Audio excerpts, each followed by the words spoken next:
So debt service coverage ratio, DSCR. What does that mean?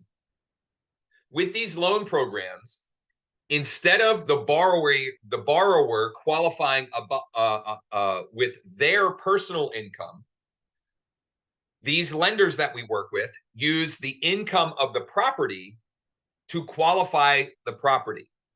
Now, the borrower's credit is still a consideration, and Jordan will give you some benchmarks. 700 plus, lots and lots of options. 660 plus, still lots of great options. Below 660, less options, but still possible.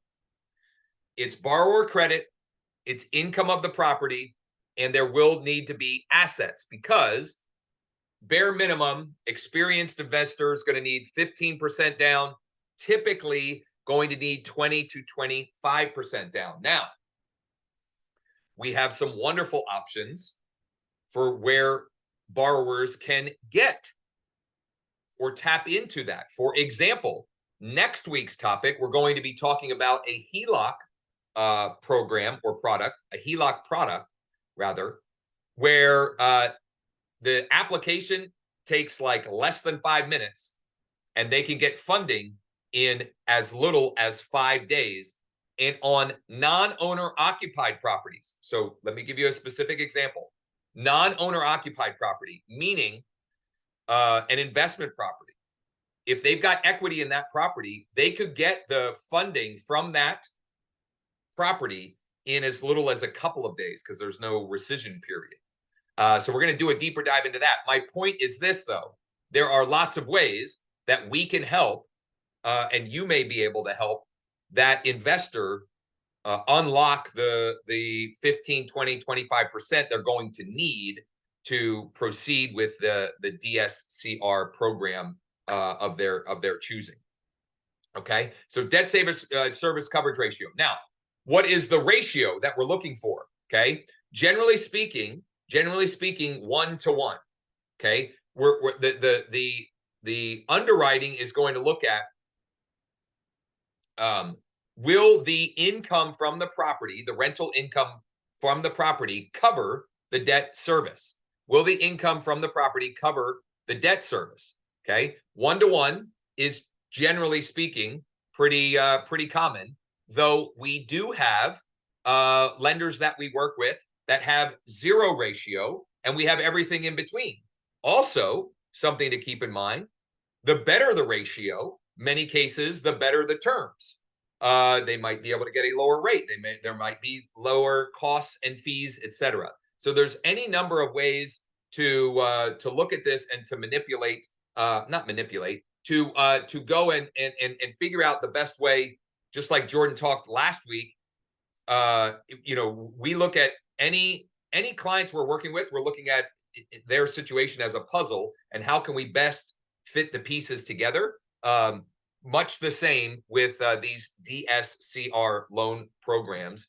And that's why we like to get some general information right up front, little 1-page PDF worksheet with some details, so we can go and shop for options and find what may be best given the situation, scenario, etc. Jordan, you don't have any context for what I've been talking about, but I've been trying to do a good job of your job of talking about, I know. I was going to say you don't even need me. Yeah, no. Well, no. Let's not go that far. Okay. So we talked about what the acronym stands for. We talked a little bit about the ratios, right, and what that means. What I didn't mention is the how that is determined is what kind of appraisal?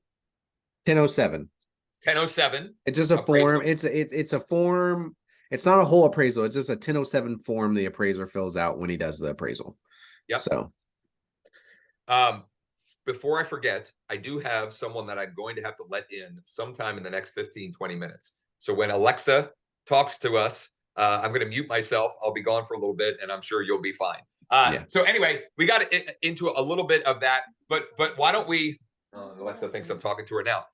Why don't we talk a little bit about some different uniqueness. So for example, the form that we got this morning where you went and started shopping for the client, what were some of the things that popped up that that impacted the ability to, of who we could take it to and so forth, just for folks to keep in mind, like what are the different factors beyond just the debt service coverage ratio, like but and beyond what the credit ratio and, is, things to keep in mind.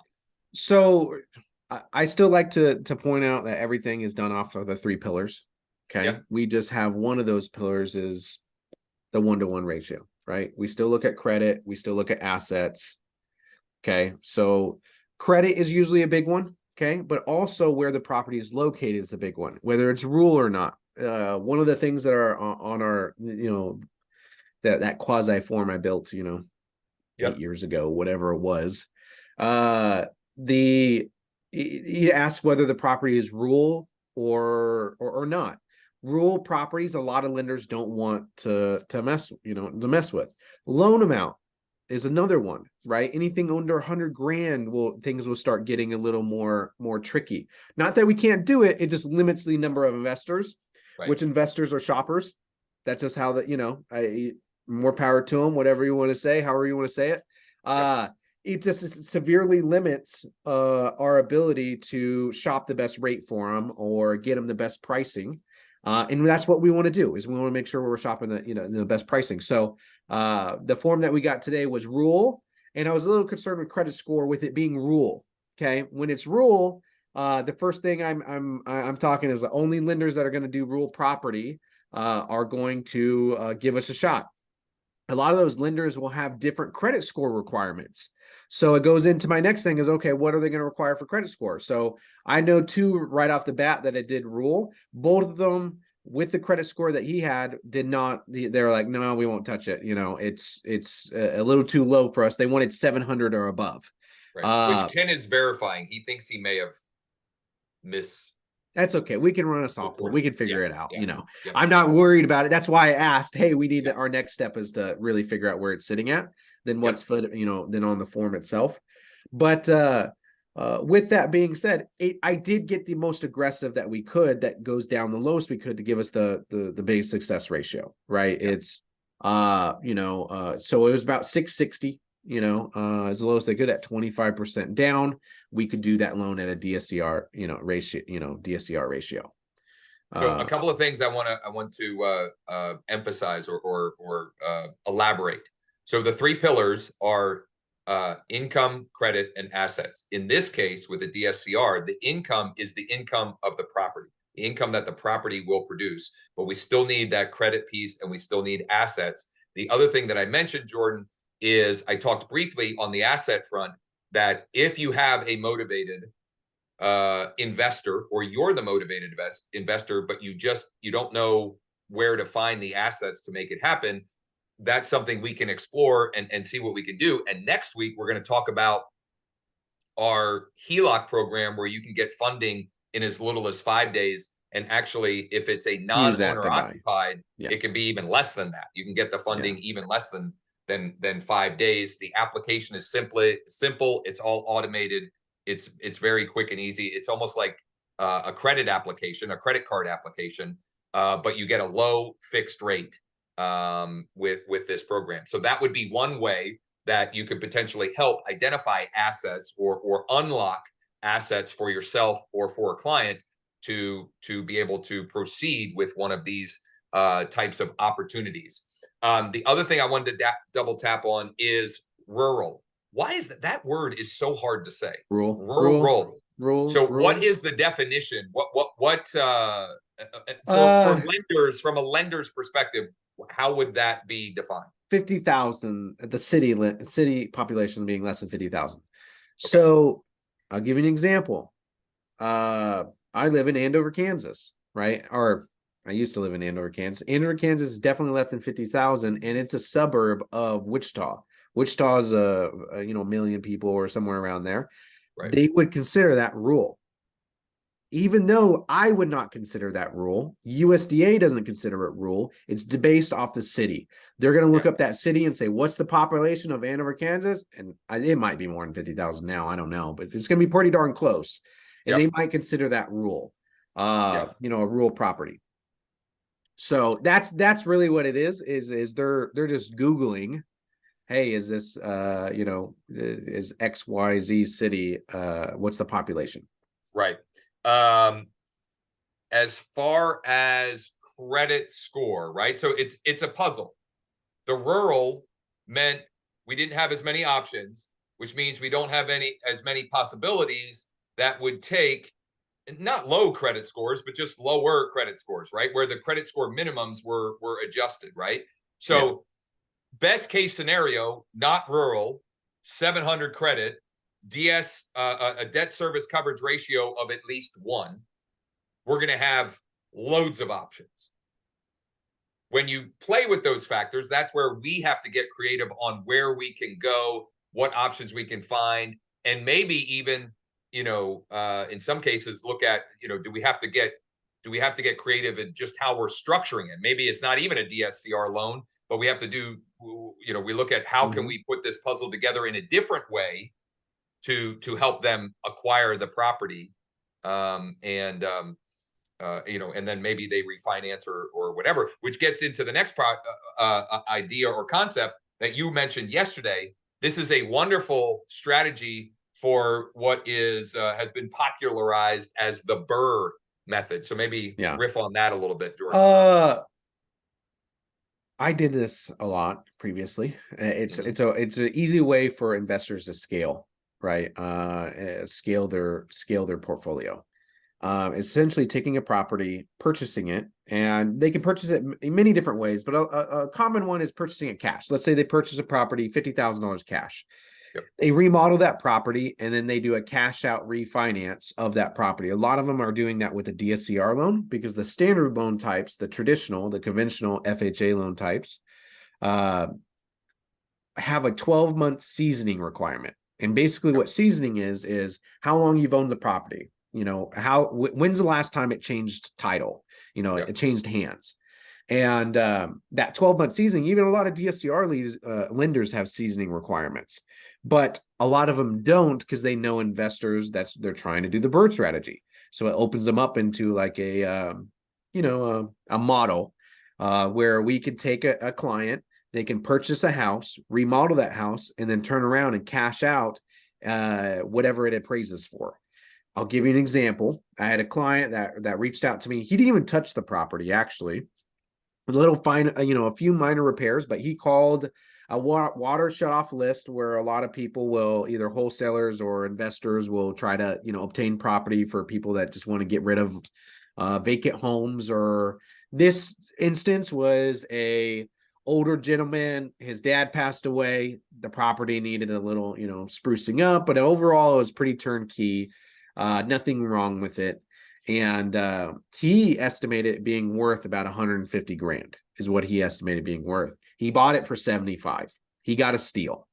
Well, with no seasoning requirements, that loan hadn't even closed yet. He bought it cash, hadn't even closed yet. We already started the process of cashing out that refi.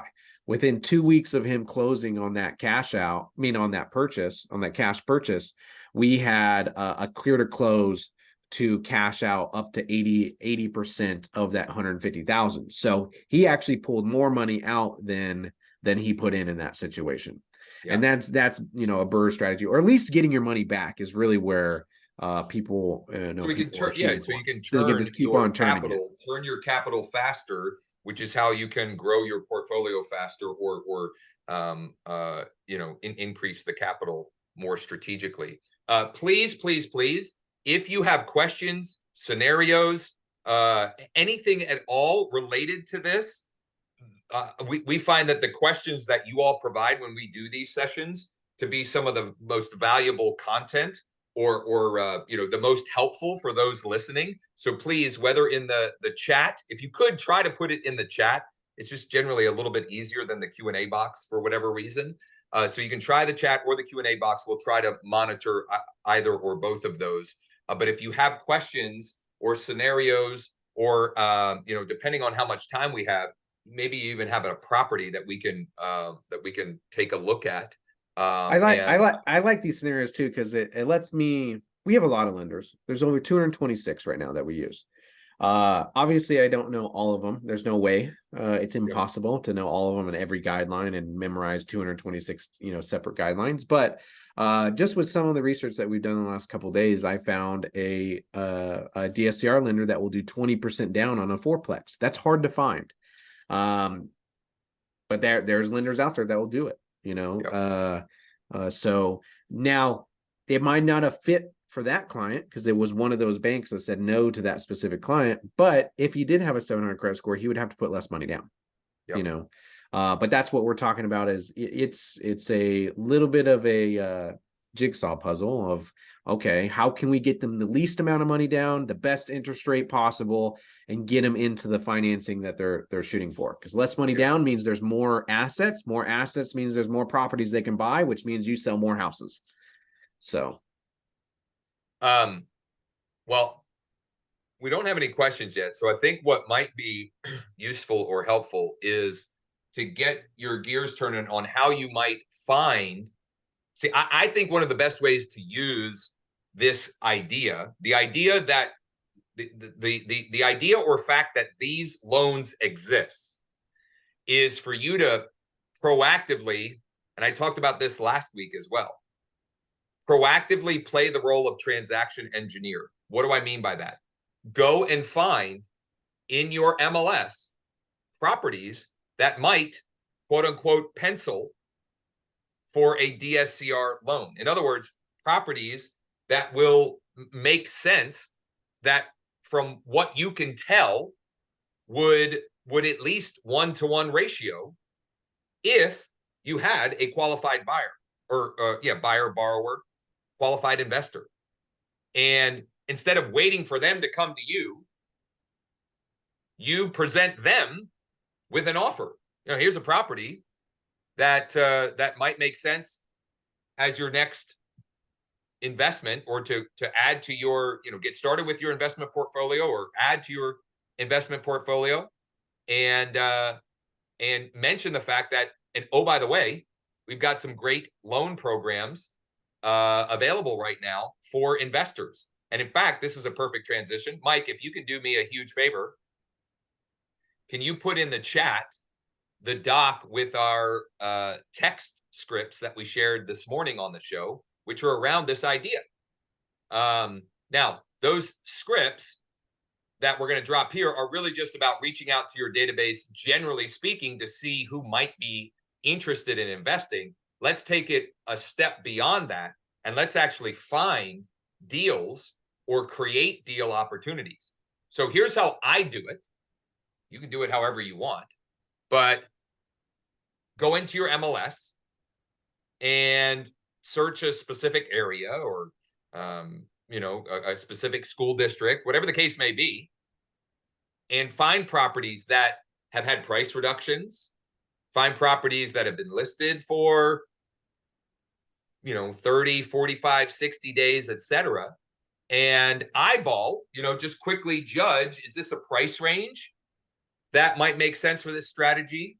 Is this a scenario that could make sense? And then the way I like to sort of check is I'll go to Zillow's rental price estimator. It's just I'll bring it up and then I'll share my screen. But if you go to Zillow.com/rental-manager/price my rental, you pop in the address, and Zillow will at least give you a quick rough idea of what it should rent for. And oh, by the way, it also then means that you can use that. It's not you telling the marketplace what it will rent for. It's, according to Zillow, this property might rent for this amount, right? So you're using third party validation or verification to support your argument. And then you can use something like calculator.net to run the numbers. Or we've got a wonderful little tool on the mortgage side. I've got access to something called MBS Highway, where we've got calculators in here where I can run properties and I'll just bring one up that I ran recently, and it'll spit out all the numbers. This is one that I ran. This is a property in Enola where I live. The projected cash flow was really significant. Now, this is an older property. It needs some work, etc. I think these are probably aggressive numbers, but regardless, you can pop it into any number of things and roughly estimate where the numbers shake out, and then be able to present that to the marketplace. For those that follow me on socials, I did a little short form video. There are some new construction townhomes in the next city over from me. New construction 3-bed, 2.5-bath townhomes that pencil for DSCR. You know, that's potentially a great investment opportunity for someone that wants to. I mean, you're buying a brand new home. You're getting a 1-year warranty from the builder. You're getting the warranties on some of the mechanicals and the appliances, etc. You can rent it out. That thing pencils. I mean, that could be a great opportunity. So it's about being aware of you know, what opportunities there are in your market, and just kind of paying attention and just going and mining your MLS to find these opportunities, and then presenting them, whether in a weekly email, on your socials, etc. And playing that the role of transaction engineer. The person that I mentioned has just arrived, so I will be back in a few minutes. Please, in the chat box, questions, scenarios, clarifications, anything that Jordan can dig into, and I'll be right back. While we wait on those, I'm going to talk about some other unique scenarios that you could utilize with this. A lot of people don't realize with DSCR loans that first-time investors, people that haven't owned a house, you can actually buy with DSCR loans. There are products out there with specific lenders that allow first-time home buyers to buy investment properties, even if they haven't owned a home. Mark asks, is there a quick calculator that you suggest works best for a DSCR loan? Nothing in particular. I mean, there's nothing that I would say is necessarily out there. You could possibly Google a DSCR loan. I use EZ calculators on my phone. And then I'm usually talking to real estate agents, because I'm not a real estate agent, about what we think the property would rent for. You know, that area, if I'm not familiar with the area. But at the end of the day, the calculator itself will just be a normal investment calculator, right? It's not going to be the only extra weird caveat to that would be the 1-to-1 ratio, which you'll know off the top of your head. It's pretty simple. It's like, hey, you know, you throw in X amount of interest rate, whatever payment you get, you have to at least have that property rent for that amount. But it's not necessarily required. There are DSCR lenders out there that do less than a 1% ratio. They just require more money down or a higher credit score traditionally. Does that answer your question, Mark? Okay. So another scenario that, I don't know if Josh is leaving or just shutting off his camera. So another scenario that I want to bring up is I had a client today that reached out to me. He was actually a real estate agent, okay, that reached out to me, wanting to buy his first investment property. I know I mentioned just a second ago that we do first-time home buyer DSCR loans, which is possible. And we have him fill out this form. I'm going to go ahead and drop the form in the chat just so you guys know what that is. Let me grab that real quick. And what questions are on there. A lot of times what we're looking for is just a general idea of what your credit score is, what your what kind of down payment you're looking at, what is the property that you're buying, what is it valued at, what are you cashing out, just the general information of the property itself, so we can kind of address those 3 pillars.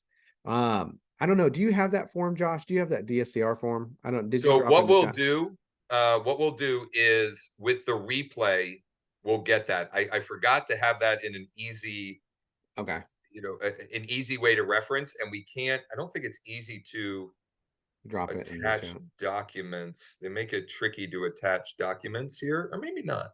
We'll try and get it added to the chat here. If not, we will absolutely get that to everyone who attended live and those that want to check out the replay. I just added it. I dropped it. Oh, you did? Oh, Yep. perfect. Okay. I just dropped it. Well, we'll get it added for the replay. The folks that I made this farm like 8 years ago. Just keep that in mind. I need to change my picture on it because it does look. Jordan looks like he's in high school, but it does look very young. But that's essentially what we're looking for, right? It's just a general information about the property to us to figure out what best DSCR loan that it will fit in, whether it's a first-time investor, whether it's a lower credit score, maybe it's someone that has a no ratio, maybe we can't prove what the rental income is on it, maybe it's a rural property. That form gives us all the information we need to try to establish what the best lender and best fit would be for the best interest rate and the ability to do it, really, at the end of the day. Absolutely. Come on, folks. We've got to have other questions or scenarios. And if not, let's get some interaction this way. How many of you on here live currently own a rental, or at least one rental property, or where it's not your primary residence, even if it's maybe a second home that you rent out some of the time, something of that nature? Which, by the way, I know it's not as hip and sexy as it was, the whole Airbnb thing. I know that's taken a hit over the last 12 to 18 months, but this was and still is potentially a great product for those scenarios when the numbers work out. The way the income is calculated can be a little bit different on those, I believe, and it also limits a little bit the lenders, but still could be an opportunity depending on the market and the rental demand, etc. The short-term rental demand. I know more and more, like locally here, most of the townships and boroughs have really cracked down on that. Not that I'm in an area where it's super popular anyway, but just something else to consider or think about. And I'd also love to know how many of you have ever sold a property to an investor, or maybe that's your niche, right? Is that your primary source of new clients? I'd love to know and connect and see how we can help on that front. We must just have I don't know if it's the time of year or whatever. Usually we have a lot more questions. So here's what I'll do while we wait for any additional questions to come up. Just to start to wrap up again, we are going to get the recording of this out to everyone.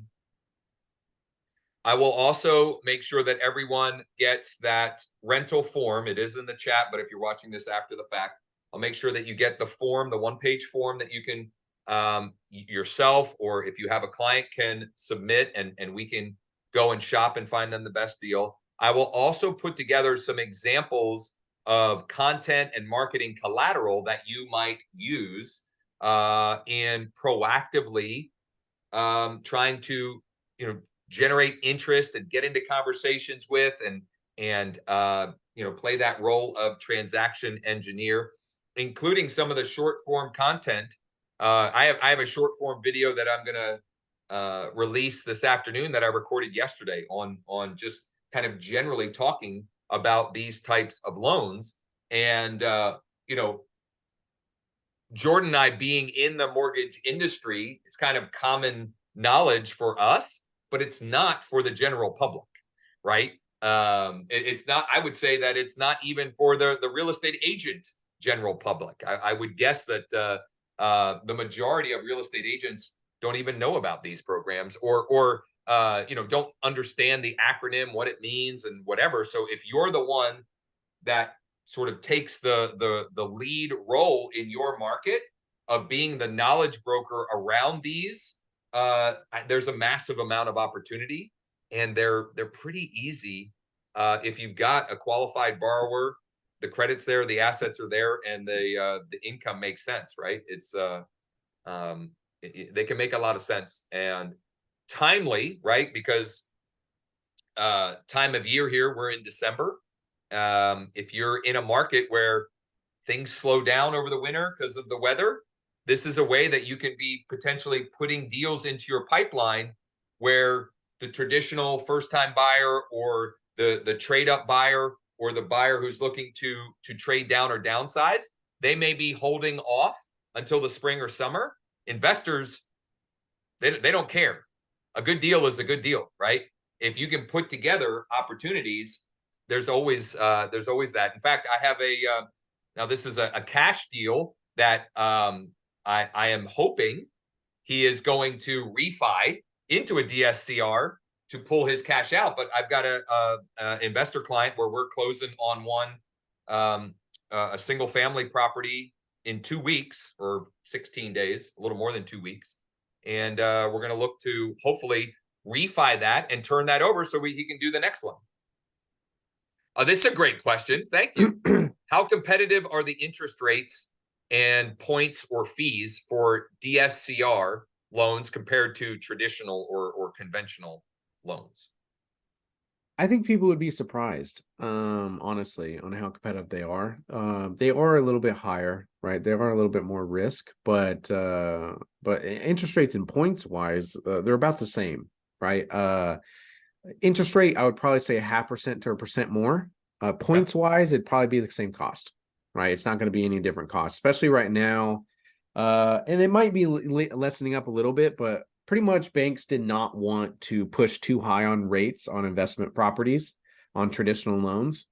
And so they really priced themselves out of the market. I mean, it was almost like 3 or 4 points on every single home loan on a traditional loan, where a DSCR would allow you to go, 1% higher, and those points would be quite a bit less, right? 1 to 2 points.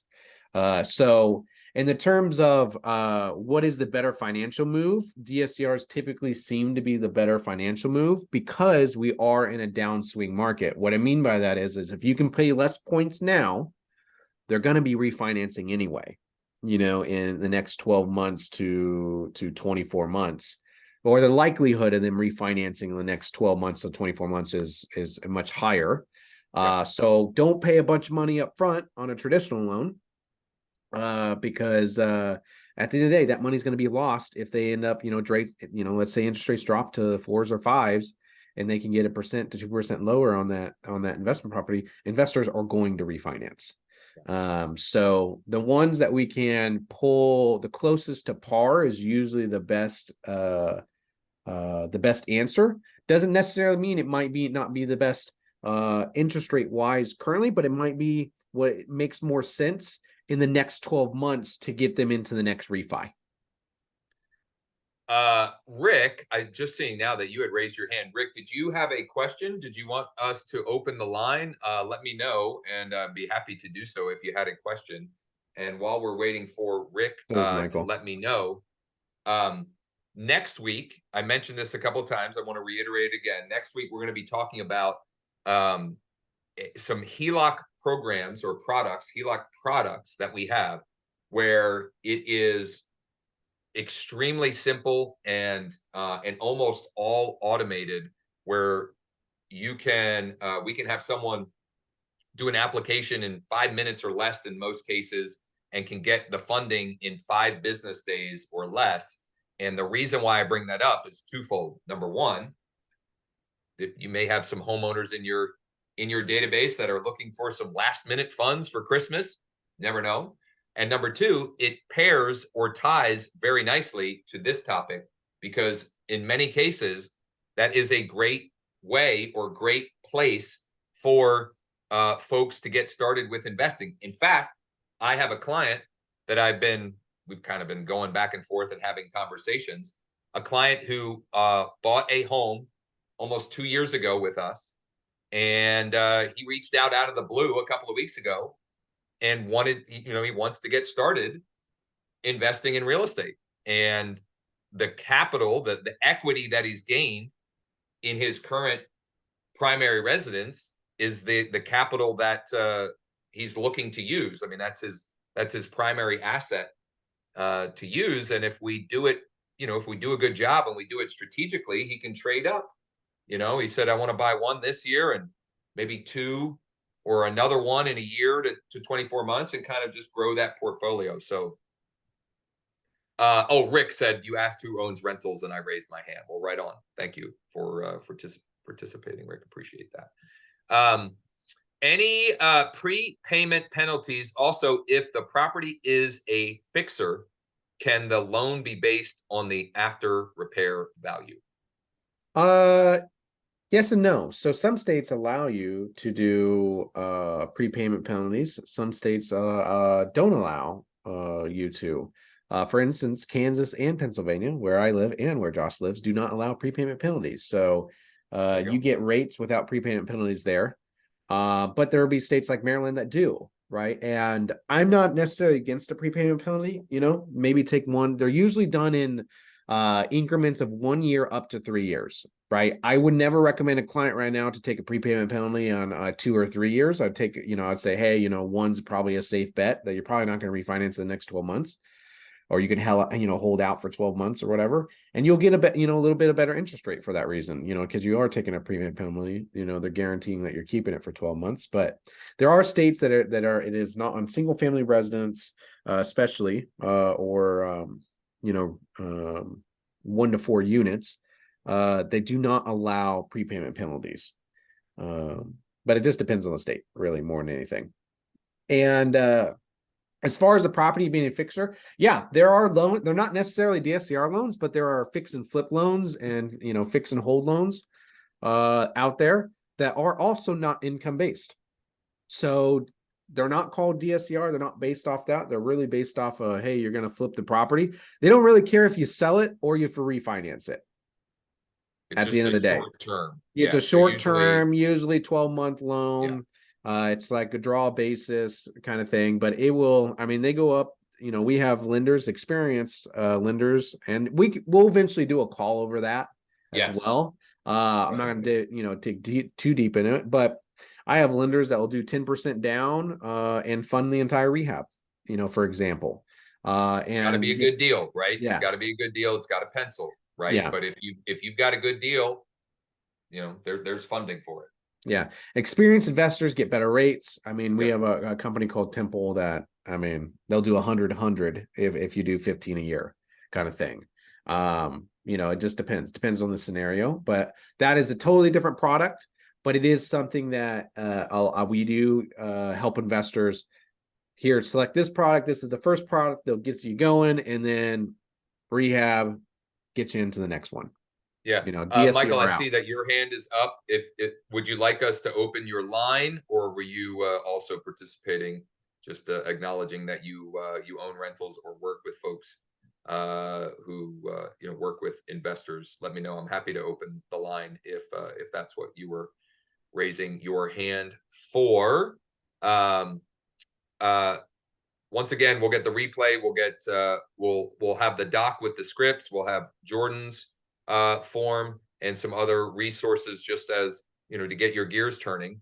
And I'd be remiss if I didn't also share this. I'm just remembering now to bring this up as an easy way for folks who for whatever reason, maybe you're not comfortable participating here live. This is Jordan's info. It's my info. The QR code top right is where you or a borrower can go and create a free account and start an application. The QR code bottom left is if you are someone who would be interested in exploring how you can add multiple mortgage-based revenue streams to your business without having to do the actual origination, then you should scan that and check out our reload program.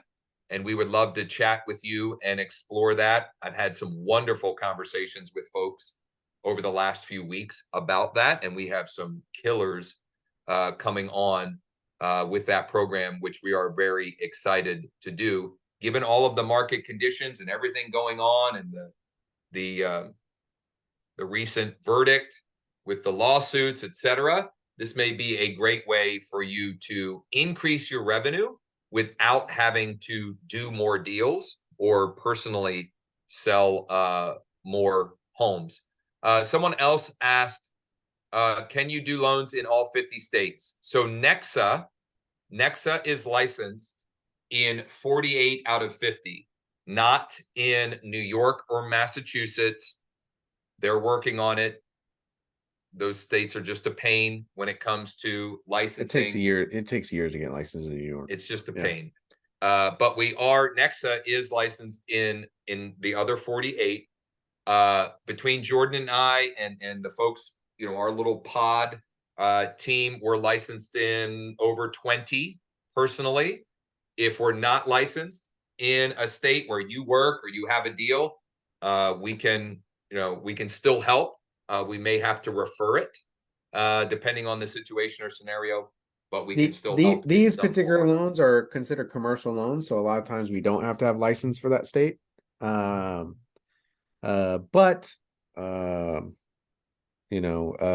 Like Josh said, we'll refer it or we'll get licensed there. I mean, it takes us a couple of days to get licensed in a state. It just depends. It depends on if it makes sense. Absolutely. Okay. Well, Jordan, thank you. This was phenomenal. And Mike, thanks as well for helping. Once again, next week, we're going to be talking about the fast funding HELOCs and digging into that. I think it's a perfect follow-up for this week's topic. We'll get the replay and the resources out to everyone. If you have a scenario, if you have a deal, if you want to explore the reload program, please don't hesitate to reach out. Now is not the time to go into hibernation. I know it's the holidays, and I know we all have lots of stuff going on, but it's also a wonderful opportunity to take some business from your competitors who are going to shut it down for the holidays. I'm going to be working. I hope you will. My best months are in December. They've always been in December. So, fill up that pipeline, right, and hit the ground running in January. Appreciate all of you spending some time with us here, as well as the questions. Booking a time with Dana. No, that's who came up on the scan. Maybe I've got the wrong QR code. Rick, just hit me up. Just shoot me a text. I don't know how Dana would have come up on which QR code, Rick, the top right or the bottom left? Dana's wonderful, but she's not the person that you'd want to talk with me on the reload. She didn't end up sending it to us, but bottom left. Well, it's very possible that I put the wrong thing there. If you go to, so instead of that, then if you go to wakeup.realestate/reload, wakeup.realestate/reload. There's a short 8-minute-ish video, and you can request information or a time to chat, or again, Rick, you can just shoot me an email or give me a call or a text if you want to explore that in any form or fashion. Jordan, thank you once again for your time and expertise, and hopefully we'll see everybody next week and tomorrow on the Wake Up Real Estate Show at 11 a.m. Eastern. Okay. All right. I'll see you. Thanks. I'm going. Thanks. Bye.